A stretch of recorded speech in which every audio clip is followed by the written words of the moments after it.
Go on. So I actually have got a rare, this is going to shock you when you find out what my good point is. But actually I will say there's a background and a little bit of homework for you here. My good point I'm actually going to pick is this story that Astralis is being sold, and it is being sold to a Danish guy, if you don't know, who's the head of this group, who, if people don't know, is the guy who was running Copenhagen Wolves many years ago. If you don't know, that's where Device came from. That's where Zipnix was playing, and Dupree and all those people he used to love from the Astralis. And so if people don't know, this guy is about as old school as it gets in the Danish scene, at least from CSGO onwards. He was a person who, through his org, they brought up a bunch of people like Config, so it came through Copenhagen Wolves. It used to be like one of the major Danish orgs at the end of Source and coming into CSGO. And as far as I know, this is why I picked it as a good point. I even saw Richard Lewis just wrote on his Substack a piece about this where he describes some of the history of this person. The reason why I think this is good is because that story is real that you've heard for the last, 3 to 6 months. Like, Astralis is in trouble. They're going to have to sell. By the way, no one even knew, can they actually secure the right owner? Like, by the way, there's also a world where, of course, they could have ended up owned by Middle Eastern people or Chinese groups or whatever groups people politically don't want to align with right now. But instead, it looks like they haven't. It looks like they're going to this person where it's actually someone where this is what I like. One of the reasons I never liked Nicola Nyholm and some of the other people in Astralis is what he has done now is exactly what I always thought he was doing. I always thought he's one of those people who, he's not in love with Counter-Strike. He just knows something about the esports space and has the connections. And his plan is, Counter-Strike is my stepping stone to whatever my next business venture is. I'm going to use this to build it up, to get connections with investors and stuff. I'm going to show I've run a successful business. And then as he did now, I'm going to wait. And if you don't know, when you go public with a company, guys, and it becomes a company with shares, they designed the system so you don't just actually have all your shares, because otherwise you could just leave that day, couldn't you? And the second it goes public, and you do the IPO or whatever, you could just leave that day, sell all your shares, get loads of money and fuck off. But then the company would be ruined, wouldn't it? Like, everyone who invested thinking you're going to run that company. That's why they did it. So what they do, essentially, if you're a noob to finance, is you have a thing called vesting shares, where it takes a certain number of years before you get all your shares. And I think the key number here was something like, I think when I looked it up, they had to have them for something like 5 years in Astralis before you could sell everything. If people don't know, I think the 5 years was up last year or something. So as soon as that happened, I was already CS is in a way harder place. And by the way, Astralis isn't as big a team, so they don't even have the same power to, negotiate, to run. If you don't know, behind the scenes, they sort of ran the players. The what do you call it? The fucking Paris Accord, or I can't remember what it was called, the Louvre Agreement, there you go. They were the ones who ran all of that. They were the ones essentially doing the cartel of the teams. They had mad power in esports. There was one point where they were even expanded into League of Legends. They were doing all this, but I always knew they were going to go eventually. At some point in time, that guy's going to take what he's built with Astralis, he's going to cash it out, and he's going to fuck off and do something else. Probably not even in esports, if I had to guess. Probably just some general middle-level business shit he does elsewhere in the world. The difference is, this new owner, someone, is a real person from Counter-Strike. This is someone who clearly cares about the scene. By the way, it cares about Danish Counter-Strike. If you're a fan of Astralis, that should be huge.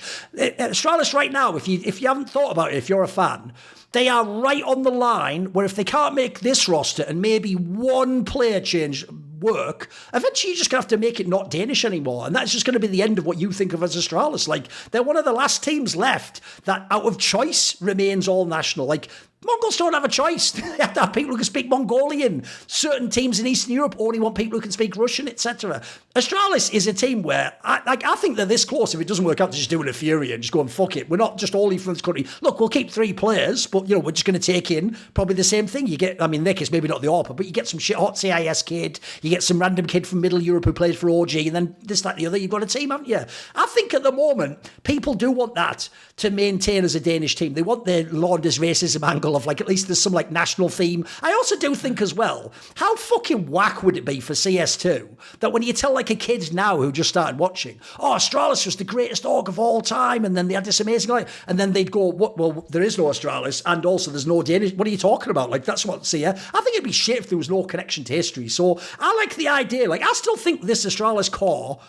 Look, we'll see with this fucking Vegas condition, but I still think you could still pivot this core to potentially be a relevant team that's good and is fun to watch, and the Huxley style can work, etc. So I actually think in general, I don't see any downside to this. It looks like a good move. It looks like you're keeping it within Denmark. You're keeping it with someone who even has connection to people like Device. It's someone who comes from Danish Counter-Strike, the actual grassroots of Danish Counter-Strike. I think that's I'm picking, this is my good point, Astralis new owners. I've turned over a new leaf. I'm actually a fan of Astralis ownership now.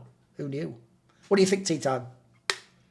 So one of the things that I really like about this change of ownership in particular is when I wasn't like when I just didn't make enough money casting, I did a fair bit of consulting in like Pakistan and the Middle East for people who were trying to become TOs who were like from the corporate world before. So something similar to what Nicola and I home is, but on a smaller level.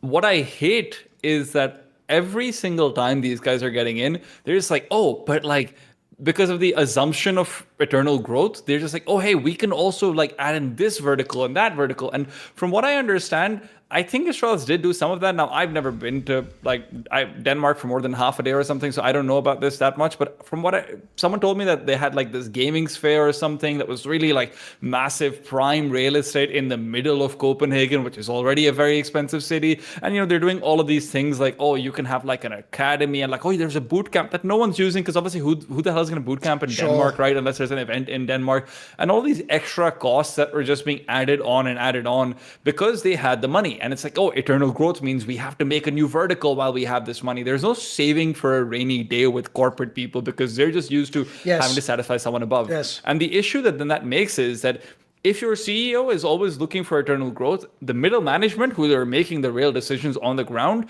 they have no choice but to go towards that, right? So you always have to do something that could be destructive to the company come 3 years from now, even if you know it. But because your CEO is some guy who's only worked in corporate all his life and he doesn't know that, you either get fired and replaced by someone who will do that, or you eventually just stop moving up the pecking order. People stop caring about you. That's what happened every single time I was consulting with these companies. And I said, hey, guys, probably just focus down on this, double down on this first, maybe grow what you already have instead of growing into like horizontally. And I hated this. And I do like the idea that maybe Astralis will be a little bit more responsible if they do get success, right? Like they're hopefully going to make it to the major right now. They're probably not going to use that major money to expand into like another few deals or another real estate thing or like a big rental agreement or something.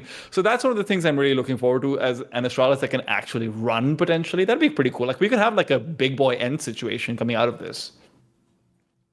My only concern is the Jonas Gunderson aspect of this.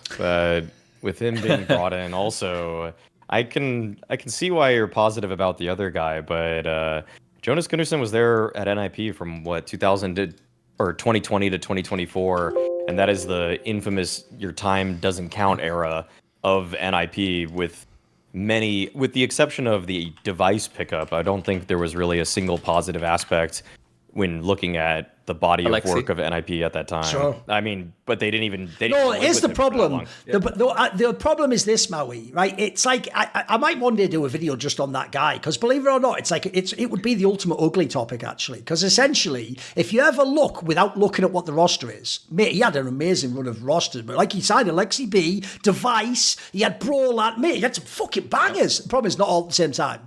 So, like, that sounds awesome, except like when the monkey paw curls up, you never get them in the actual roster at once. And as a result of the device drama, which he allowed to continue, apparently, this might be ugly, it just lasted forever. And then the famous story goes, and this is real, that at one point when they had, like, most of that roster, and then they said, basically, to this guy, just sign Brolan and, like, all the players, and I promise we'll be really good. He was like, good news, I've signed Essetag. And they were like, what the fuck? Like, and yeah, so, like, it's even one of those, we've got fucking Brolan at home, and it's Essetag, like, price tag, the most notorious check stealer of all time. By the way, he must for real have done the cursed monkey paw too. I just want to be on a load of really good teams, make loads of money.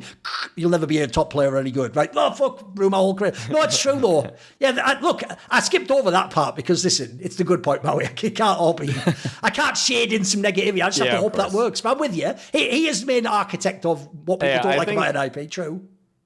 The good part is that despite all of the hate watching that has gone on for Astralis over the last year or two, it still is a legacy organization that, in my eyes, should still stick around. I don't want to see these kind of organizations fold. No. So I would never want to see NIP or Fnatic go away, even if they're in. I always say this, Maui. The thing people miss, I mean, we all do it. Like right now, I'll give you an example. We all love watching Team Spirit play, but they don't have a very long history in Counter-Strike as an elite team. Like it's mainly just people like Donk that have done all that. If you think of it, right, in sports, it wouldn't work if we were starting with fresh franchises all the time. You need to have that history, and the problem is, like you say, especially Astralis, Fnatic, Nape, SK, if they ever came back. These teams have a long history. Like, it's why, in a weird way, I'm surprised more newer orgs don't just like do like a name branding deal with an old org and get their fucking name and connect it to like MIBR style. That's a perfect example. Like, I actually think you need the history like that, mate. It matters. Yeah, Yeah, it does. It keeps people around. I mean, it keeps the old fans coming back for. Sometimes you just need any sort of thread between now and then, and if you give people that to grab onto, then they'll continue to be fans and support the space. Okay. Now, I like the sound of the Astralis orders, but I'll tell you what I like even more.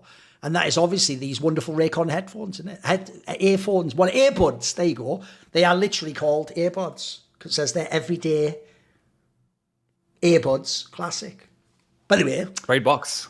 I will say, a little bit self-indulgent to call your own product classic. That's normally what other people call something after a long time when it's become established. But whatever, listen, it's all nice to write our own reviews. I am the esports historian. Fuck anyone who says otherwise. So, speaking of being the best and enabling yourself the best, Raycons are really good. They have really good min-max on the price for the quality. Also, they actually do look quite cool. They don't look fucking like some old school shit where you wear like a 90s Walkman. They actually look stylish, like everyone wants, with all different colours. They have the mint green and all different. I just normally pick the black ones, I'm going to say, but whatever. I'm not trying to flex on people in the gym or on the bus or commuting or at work, or if you're studying in study hall, whatever you fucking call it in America. We just call it the library in English, but whatever, it's all good. If you just say the library. Yeah, now. It's all good. Whether you're doing all that crap. Point is, Raycon's there for you, and they've got the amazing.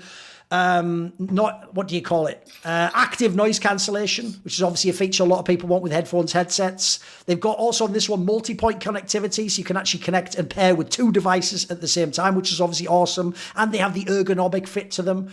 Up to 32 hours of battery life. Quick charge takes 10 minutes to do 90 minutes worth of charge. So I always tell people it means if you don't actually forget to charge them the night before, assuming you're not going on like a 3-hour road trip, all you need is 10 minutes. As long as you've got 10 minutes before you go out the door, quickly set it on while you have a coffee or something, and then you'll still be good, at least for that trip, for your commute, for whatever it is, take the bus, wherever you're going. So if you would like to support us and get some money off some wonderful Raycon earbuds, why not go to buyraycon.com/snake, easy to remember, and you will get 20% off site-wide today. That's buyraycon.com/snake to get 20% off site-wide today. Buyraycon.com/snake. They just ask you to repeat it multiple times. Anyway, let's go on now. So tea time, what is bad at the moment? What don't you like in CS at the moment? Quickly, 32 hours is insane, by the way. I didn't pretty know that. good, yeah. Like these last for like 5. I get very upset about that. Sadly, by the way, that's where I actually am a real boomer. Like, part of me's like, how do they accomplish this magic of, wait a minute, 90 minutes, but I only charged it for 10. Like, yeah, I am on that shit, you know. I don't really understand how that works still, you know. I don't really understand how when I download the movie, it downloads in 1 minute. It's like, what the fuck? It took me longer to watch that. It's all good. I believe it. I believe I've seen it work. It does work. I've used it. Go on then. What as do you long like? as you can witness the black magic, Yeah, that's fine. don't worry about it. See more cool, funny, interesting clips based on topics from my content? Well, subscribe to this channel then, or, you know, be a pleb and don't.